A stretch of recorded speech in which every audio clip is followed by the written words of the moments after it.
Let's remove first. Sa demo nyo pala gagawin, dadalhin nyo yung inyong gown. Yung inyong disposable gown. PPE. So with the mask and with the gloves. So remove first itong ano natin. Set this aside muna in a clean area. Okay, so i-remove kasi para hindi siya mabasa. Okay. So, kailangan pa ng bata, bat blanket. Let's say, nailagay ko yung bat blanket muna bago ko siya natanggal. Okay. Now, i-offer na natin ang bedpan and urinal. Okay? So, lalaki na. Sir, easy sir. Kailangan din pala natin ang tissue. Okay. So, easy sir, gagamitin natin is urinal. Okay. Anong best position na dapat gamitin? Lithotomy position. Okay? So, let's assist the patient in lithotomy position. Kunwari, conscious na lang siya guys para madali tayo ha. Sige, pakihawakan lang dito. Okay?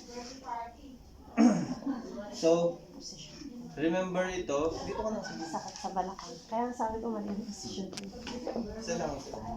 So, using the urinal, wala lang. Ang ganda na ang gulo natin. So, remember guys, yung edge ng urinal ay sharp. No? Kaya hindi nyo po pwedeng idireksyon ng ganyan to. Never, don't touch it with the edge ng urinal kasi nga pwede nyo ma-injure. Okay? So therefore, hahawakan siya. Saan yung tissue ko? Sa gilid. So hawakan mo siya and guide it on the center ng ng urinal, no? So habang umiihi siya, of course she will stay here. Okay? Tapos pag natapos na siya umihi, this is the purpose of your tissue to Pupunasan. dry the what is this? Kung saan lumalabas yung ihi? Meatus, no? To dry the meatus, baka ipagpagpagpag mo yan ng ganyan ha. Yan ay tinigasan, tatapusin niyo yan. Alright, so dry the meatus, and then hindi nyo to itatapon basta-basta. Again, you need to measure the level of urine, check for the color, okay, and consistency, and baka may foul smell, lahat yon dapat i-note. Okay, baka may foul smell, so amuyin mo ganyan. Madali naman sisingaw yan, okay? So kung wala naman, kung normal naman panghilang siya, okay lang yan, okay? So after i-measure, i-record lahat. I-check yung appearance, baka mamaya reddish, baka may presence of blood yun, no? Baka mamaya cloudy siya, baka may presence of proteins na yan, no? Nasisira na yung kidney niya. Or baka masyadong konti or masyadong madami, kailangan inom. Okay, saka siya itatapon. Example naman sa babae. Transgender pala yan. Okay. Ano pala to? Bisexual siya. Alright, so yung babae, example na lang siya ay iihi at dudumi. So gagamit tayo ng bedpan. Again, ina-apply siya sa likod ng patient. Okay, so ma'am, pwede lift your buttocks up. Count of 3, 1, 2, 3. Okay? So, ganyan ang pwesto niya. Okay, baka sumirit. Pero parang umihi, baka mataas pa gano'n, no? Hindi mo siguro fountain yan. No? So, pwede mong i-atras, no? Parang yan, para masalo yung ihi. Pag natapos siya umihi, advance mo ulit. Yan. Hindi ba masakit po? Sa likod? Ganun Hindi talaga. naman. Okay lang. Yes, okay lang naman, pero dapat hindi siya comfortable. Hindi sila comfortable. Wala tayong magagawa. So, Pag suminit, ganunin mo daw. Saluhin mo. Stay ka lang dito. Okay? So, kung matapos na siya, then you need your wet wipe. Okay? To wipe the anus. Okay? In wiping the anus, okay, you start from front to back. Okay? Front to back, then discard. Okay, tapos kuha ka ulit. Again, front to back. Kailan ka mag-stop? When it's clean. Okay, kapag ka ito ay clear na, no? Hindi po pwedeng back to front, no? Baka madala mo yung dumi doon sa pepe. Okay? Pag clean na, okay, so remove, ma'am. Please lift your back up. 1, 2, 3. Okay, so you are going to also clean this. Careful lang kapag ka dadalahin na to sa banyo to clean, no? Dapat safe, kaya ganyan ang hawak niyo. Sana pinainom na lang sa kanya. So, there is a cover, no? May paper cover yan. So, i-cover mo rin siya, dalhin sa banyo. And ikaw din maglilinis ito kasi wala namang nursing assistant. Nurse and super assistant. After nung urine, sir, i-wipe mo pa siya. Or doon lang sa poop yung Oh, wipes. sa may anus lang po yung wina-wipe. Yung paano yung sa pep, yung pin... Hindi sa urination, hindi na. Hindi na. Hindi sa ano yun. Okay. Tapos, remove your gloves, no? And then wash your hands and put on the new gloves kasi magsa-start na tayong magpaligo. Okay? So you have your water here. No, sabi ko nga, i-check yung temperature. Kung walang bath thermometer, check it with your skin. However, hindi naman tayo maliligo. So, you need to also check the patient, no? Sir, can you check the temperature of the water? If it's okay with you, okay lang daw sa kanya, then you can proceed. Siyempre, pag unconscious yan, hindi kanya masasagot, aba, ayusin mo na lang yung pag-check ng temperature. Okay? Pero pag gising, okay lang. Ipa-check mo sa kanya. Okay? So, to start with your, sorry, baba na natin to. To start with your procedure na magbabating ka na, then you need to remove first the clothing. No? So, kapag removal, saan tayo mag-start? Sa strong. Side or good side. Always support the body part. Okay? Do not lift from here. Ikaw kayang hawakan dito. Di ba mapitiga mo, sumasakit. No? Always sa ilalim. And then, sorry. Unbutton first. So, sir, can you just turn a little bit on that? Left side. Okay. Keep the patient covered. And then, remove. Okay.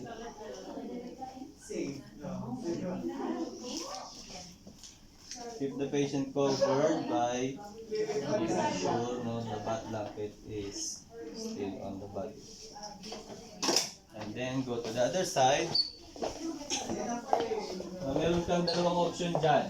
Since tumutulo yan, at ito yung pang sara, pwede mong isarado yan. Let's say, isarado mo, yun nga lang, ang tendency, kung pwede mong malimutan. Pag nalimutan natin nakasarado to, magka-cloud yung light, masisira siya.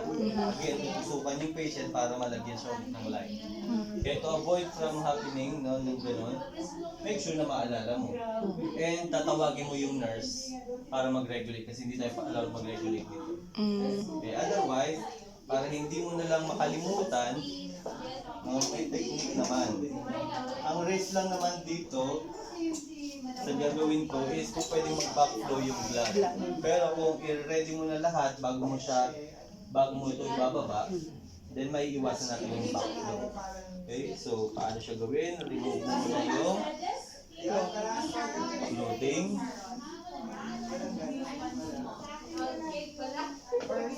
Take it out, no, away from the arm.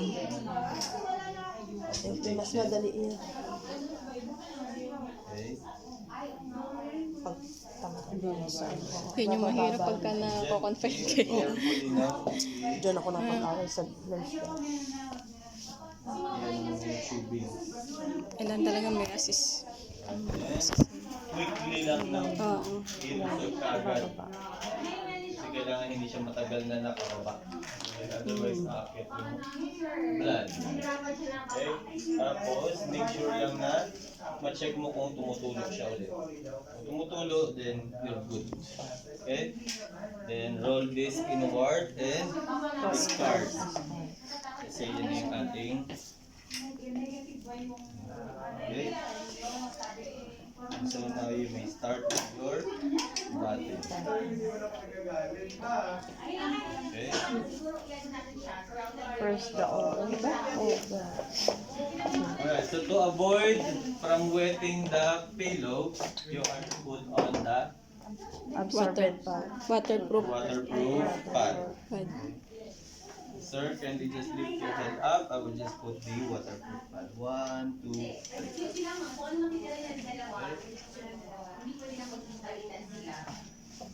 Okay, so now we can start.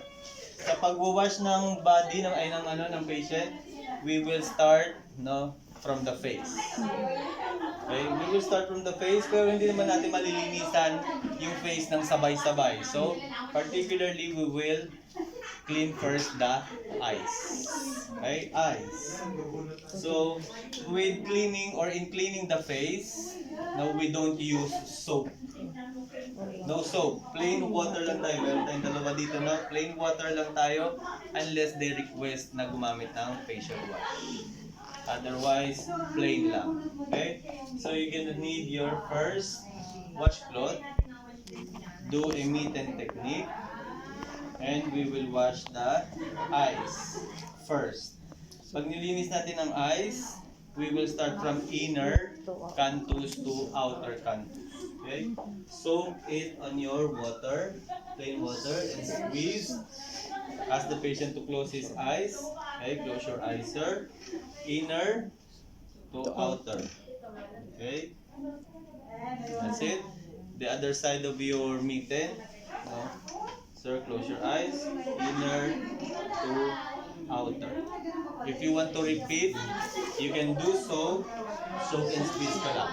If not, no, pwede ka na mag-proceed to wash the forehead, the cheeks, the nose, and also the chin by using the number 3 technique or E-stroke. Okay? Soak and squeeze half part of the forehead first, and then to the cheeks and into the nose bridge, and then down to the chin. Ba number 3 or E yun? Then soak and squeeze on the other side naman. Forehead, cheeks, nose bridge, and into the chin. Okay? Yan ang Next, ginagawa. kung gusto mo ulitin, you can do so. Kung hindi na, neck naman tayo. And, sorry, pagka ganun, no? So, gamitin mo na rin yung likod to clean the upper lip and also yung nostrils. Okay? Then, neck na tayo. Soak and squeeze. So, sa neck, kung may ganyan, so, lilinisin mo lang yung side kasi may separate tayong demonstration dito sa paglilinisin. Okay? Otherwise, kung wala yan, so from the center of the neck, going to the back of the ears, and then the back of your mitten, you'll clean the outer ear. Okay? Soak and squeeze yung other half naman.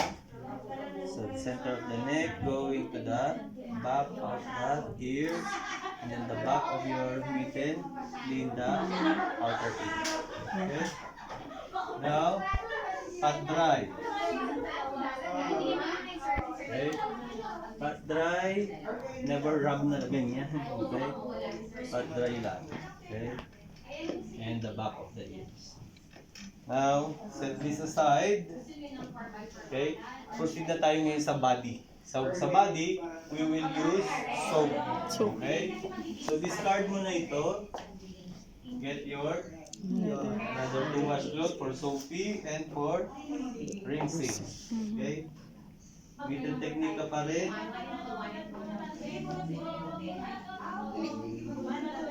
Soap and squeeze. So, yung open ko na lang na para makita ninyo. Pero otherwise dapat ako ganun. Soak and squeeze. Unahin nyo na yung across the shoulder. Okay? Across the shoulder. Tapos, sides of the body. Okay, then soak and squeeze. Kung ito ay babae, no? Downward muna. Downward. And then, under the breast. Aangat yung breast. Tapos, iwa-wipe yung ilalim. Okay? Tapos yung likod, to clean the puso. Okay? To lalaki, soak and squeeze, ganun ulit. Across the shoulders, and the sides. And then soak and squeeze. Mas madali kasi center lang lahat. Okay? Tapos likod, to clean the navel. Okay?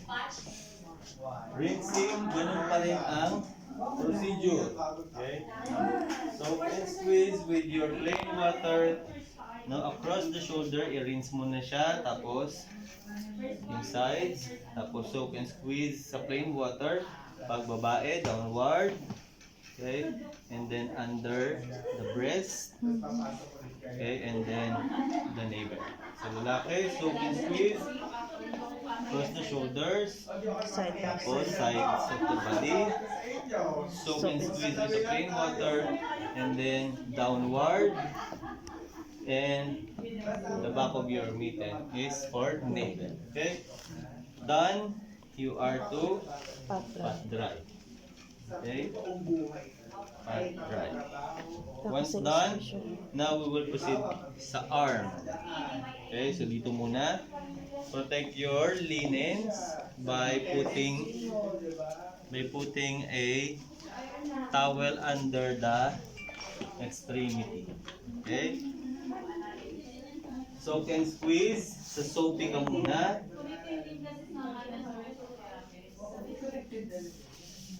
Soak and squeeze. Unahin na yung wrist. So, paikot sa wrist. And then, upward stroke.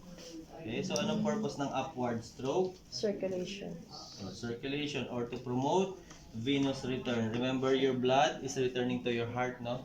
So, help the blood to flow going back. Kaya, pataas. So, to promote venous return. And then, next is the hand. So, dorsum part of the hand, the palm, and then interdigits of fingers. Then, soak and squeeze. This time, yung axillary. Okay, taas. Tapos, paikot no, sa kilikili niya. Paikot, inner to outer. Okay? One circular motion lang. Kung gusto mo sabunin ulit, you can repeat the procedure. Otherwise, kapag i-rinse mo na siya, rinsing water, mitten technique, soak and squeeze. Inuna mo yung wrist. So, banlawan mo rin una yung wrist. Tapos, upward stroke to promote venous return. Soak and squeeze. Dorsum part of the hand, the palm, and interdigits of fingers.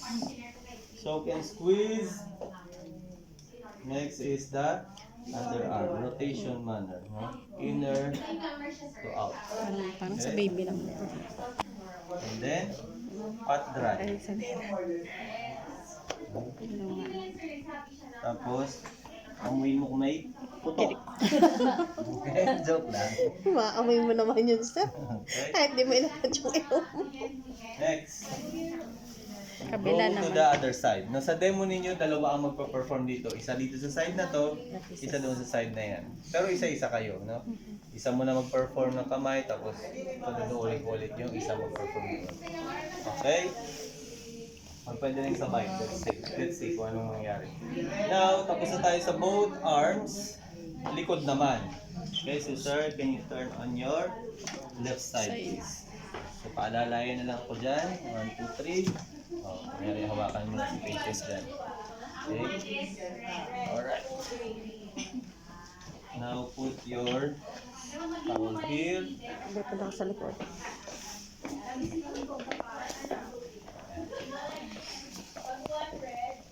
Okay, so soapy tayo ulit. Tapos, across the shoulder. Okay, across the shoulder first and then the sides of the body. And then soak and squeeze sa soapy, pababa hanggang lower back. Okay? Hanggang lower back lang, wag sa puwet. Okay, kung gusto mo ulitin, you may do so. Kung hindi na, No? Then you can rinse. Okay, soak and squeeze. Again, shoulder, across the shoulder, and the sides of the body. And then soak and squeeze. No? The back, up to the lower back. Okay? Then, tapos niyan, okay, pat dry. Okay?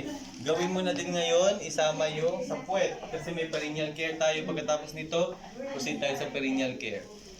So, gawin na yung sa puwet. Okay? Sa puwet,